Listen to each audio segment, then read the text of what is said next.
Hello students, आज हम लोग यूजीसी नेट एग्ज़ाम के दो इम्पॉर्टेंट टॉपिक्स के बारे में डिस्कस करेंगे। The first topic is people and environment and the next topic is ICT information and communication technology. आज हम लोग ये दो टॉपिक में से हर एग्ज़ाम में कैसे क्वेश्चन पूछे जाते हैं अच्छे से डिस्कस करेंगे और साथ ही हम लोग PYQ previous year question paper को भी डिस्कस करेंगे। और हर एग्ज़ाम में ये दो टॉपिक में से 20 और 22 मार्क का क्वेश्चन पूछे जाते हैं। पहले हम लोग सिलेबस के बारे में समझ लेते हैं। Updated syllabus for UGC net JRF paper one included topics like, आप लोगों का जो टॉपिक होगा सिलेबस का, data interpretation, teaching aptitude, research aptitude, communication, mathematical reasoning, उसके बाद लॉजिकल रीजनिंग, उसके बाद आईसीटी जो हम लोग आज डिस्कस करेंगे, ICT information and communication technology. और नेक्स्ट है पीपल एंड एनवायरनमेंट। आईसीटी से काफ़ी फुल फॉर्म पूछा जाता है लाइक HTTP, URL, www। उसके बाद पीपल एंड एनवायरनमेंट।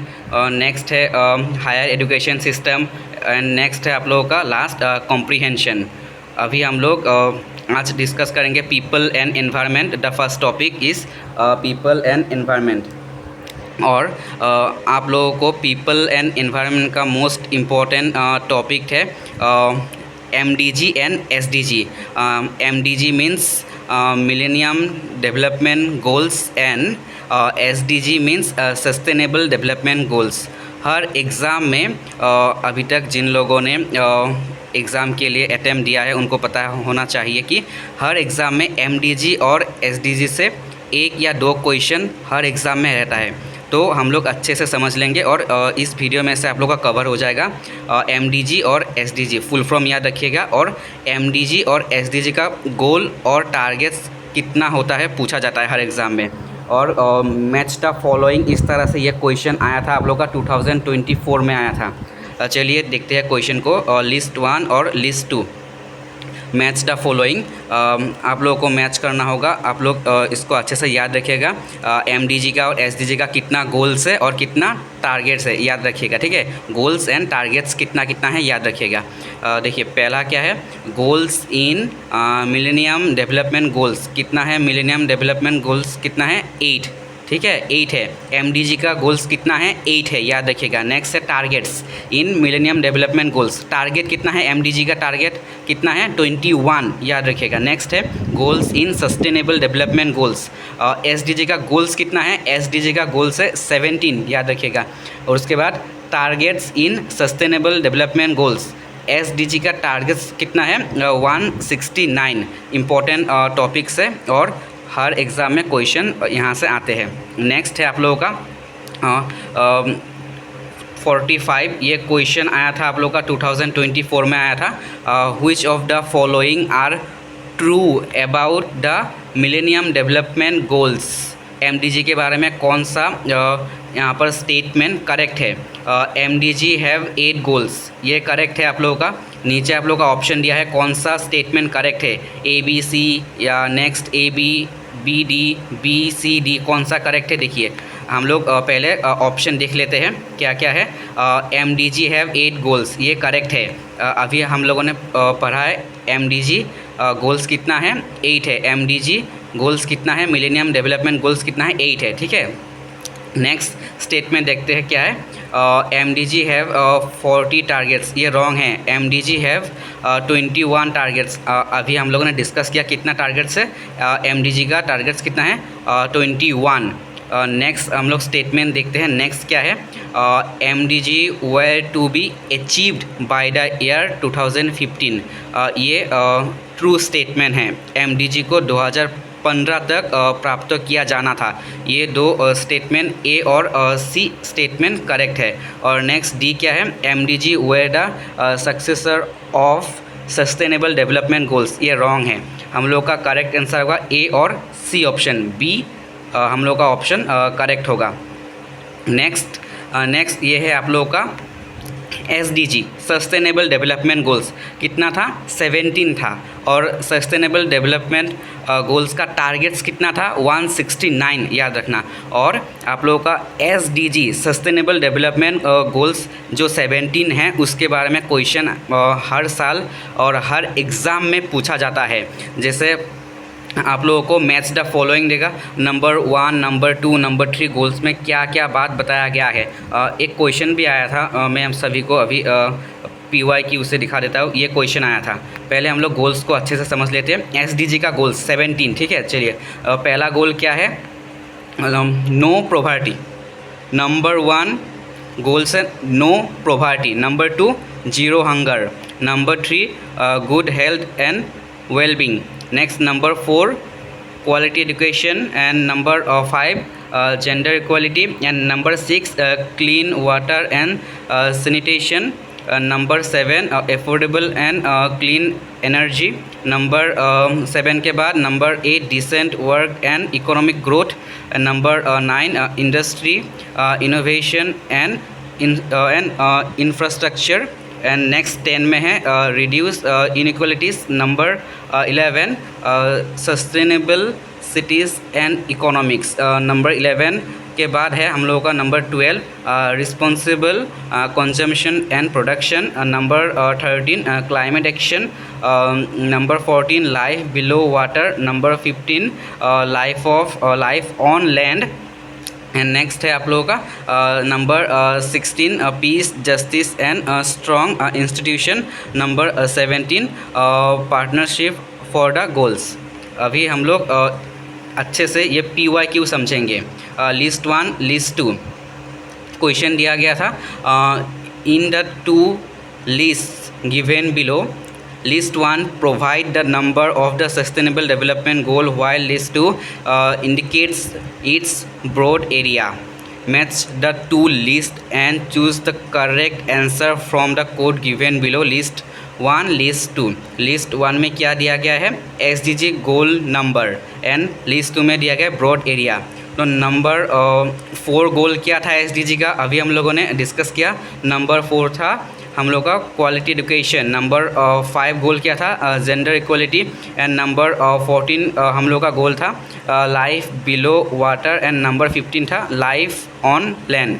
अभी हम लोग फिर से देखेंगे नंबर 14 और नंबर 15 गोल, नंबर 14 लाइफ बिलो वाटर, देखिए नंबर 14 लाइफ बिलो वाटर। अभी नंबर 15 देखेंगे, number 15 life on land, number 15 है लाइफ ऑन लैंड। ये क्वेश्चन आप लोगों का 2024 में आया था। नेक्स्ट क्वेश्चन देखेंगे अभी हम लोग। नेक्स्ट क्वेश्चन है Montreal protocol is related to protection of stratospheric ozone layer. और क्वेश्चन पूछा जाता है कि ओजोन लेयर कहाँ स्थित है, याद रखिएगा स्ट्रेटोस्फेरिक लेयर में स्थित है। ये क्वेश्चन आप लोगों को 2023 में आया था, जून में आया था, 23 में जून में आया था, याद रखिएगा।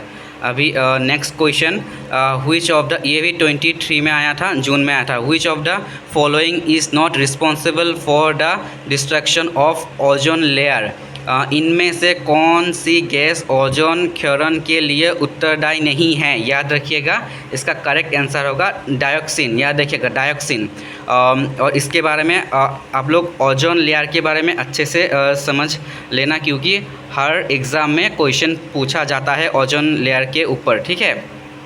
अभी हम लोगों ने पढ़ा ओजोन लेयर कहाँ स्थित है, स्ट्रेटोस्फेरिक लेयर में स्थित है, ठीक है। उसके बाद ओजोन लेयर के मतलब डिस्ट्रक्शन या क्षरण के लिए कौन सा गैस उत्तरदायी नहीं है, डायोक्सिन। और इसके बारे में अच्छे से समझेंगे और अच्छे से समझेंगे। देखिए क्या बताया गया कि डायोक्सिन ओजोन परत के क्षरण के लिए जिम्मेदार नहीं है, और ओजोन परत में हो रहे क्षरण के लिए क्लोरोफ्लोरोकार्बन गैस प्रमुख रूप से उत्तरदायी है। CFC क्लोरोफ्लोरोकार्बन फुल फॉर्म पूछा जाता है। इसके अलावा होलोन, उसके बाद मिथाइल क्लोरोफॉर्म, उसके बाद कार्बन टेट्राक्लोराइड आदि रासायनिक पदार्थों भी ओजोन को नष्ट करने के लिए योगदान दे रहे हैं। नेक्स्ट क्वेश्चन, नेक्स्ट है हम लोग का आईसीटी। आईसीटी से क्वेश्चन हर साल इम्पोर्टेंट टॉपिक्स के बारे में पूछा जाता है। ICT information and communication technology से क्वेश्चन पूछा जाता है। और जनरेशन्स ऑफ कंप्यूटर से हर एग्ज़ाम में अभी तक जिन लोगों ने एग्ज़ाम के लिए अटेम्प्ट दिया है उनको पता होगा, हर एग्ज़ाम में आप लोगों का कंप्यूटर रिलेटेड टॉपिक्स पूछा जाता है। और कंप्यूटर रिलेटेड टॉपिक्स में से आईसीटी का कंप्यूटर का जनरेशन्स के ऊपर क्वेश्चन पूछा जाता है। तो आप लोग यहाँ से अच्छे से समझना होगा आप लोगों को। The 5 generation of computer, the 5 generations of computer क्या है। फर्स्ट जनरेशन कंप्यूटर को वैक्यूम ट्यूब्स भी कहा जाता है, अच्छे से याद रखिएगा। The first generation computer is called vacuum tubes. आप लोगों को मैच द फॉलोइंग इस तरह से क्वेश्चन आया था और डायरेक्ट क्वेश्चन आया था, ये नंबर 4 आया था। The 4th generation computer is called what, microprocessor. याद रखिएगा, ये पूरा याद रखिएगा लिस्ट।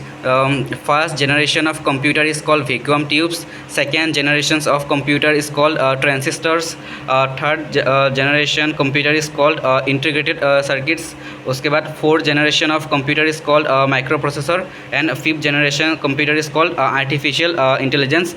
उसके बाद next input device, output device. हर